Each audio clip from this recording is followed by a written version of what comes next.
ओम श्री साईनाथाय नमः। शिरडी डायरी में दर्ज की गई प्रविष्टियों के आधार पर दो महत्वपूर्ण विषयों के आंकलन में सहायता मिलती है।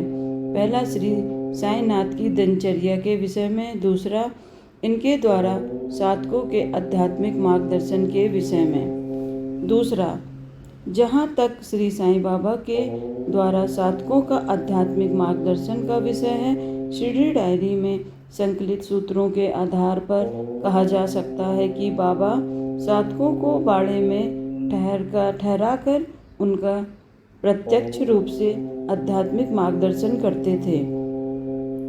स्वाध्याय। श्री खारपंडे ने इतनी ही प्रविष्टियों में दर्ज किया है कि बाड़े में प्रातः, दोपहर और रात्रि को हरिभाव दीक्षित, बाबू साहेब जोग, उपासनी शास्त्री, भीष्म, श्रीमती कोजली आदि पोथी वाचन परायण और दिनचर्या में व्यस्त रहते थे।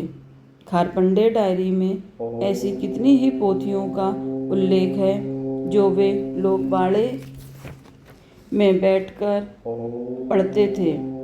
इनमें पंचदर्शी, भावार्थ रामायण, पुराण, योग विशिष्ट, परमामृत, वेदांत पर मराठी टीका, साथ महाराज की पोथी, भागवत, सखाराम की प्रवृत्ति, भागवत, सावरे बुबा द्वारा संपादित ज्ञानेश्वरी, दासबोध, अमृत अनुभव, स्वानुभव, दिनकर आदि सम्मिलित हैं। सत्संग। बाड़े में ठहरे हुए यात्रियों, भक्तों, साधकों में परस्पर सद्गुरु श्री साईनाथ के साथ उनके अनुभवों, भावों, विचारों, दृष्टांतों आदि के विषय में चर्चा होना स्वाभाविक ही था।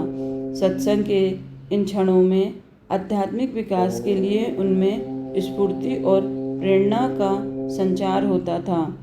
स्वचिंतन।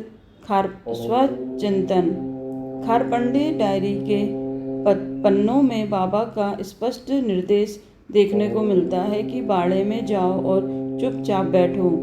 बाड़े में ठहरे हुए साधकों को स्वचिंतन के विषय के लिए एकांतवास मिलता था। इस तरह बाबा अपने भक्तों को व्यर्थ की चर्चाओं से दूर रखकर मौन निर्देश देते थे। संकीर्तन। भक्तों की दिनचर्या में नियमित रूप से भजन संकीर्तन भी सम्मिलित था। श्री खारपंडे ने अपनी कई प्रविष्टियों में द्वारका माई में आयोजित भजन कीर्तन संगीत के अतिरिक्त बाड़े में भी भजन संकीर्तन की नियमित बैठकों का उल्लेख किया है। स्वकर्म। श्री साईं बाबा ने इस बात का स्पष्ट निर्देश दिया था कि खाली बैठकर समय व्यर्थ करना या सोकर समय गंवाना साधक के लिए उचित नहीं है। श्री बाबा खारपंडे से इस बारे में पूछताछ करते थे कि उन्होंने अपना समय कैसे बिताया।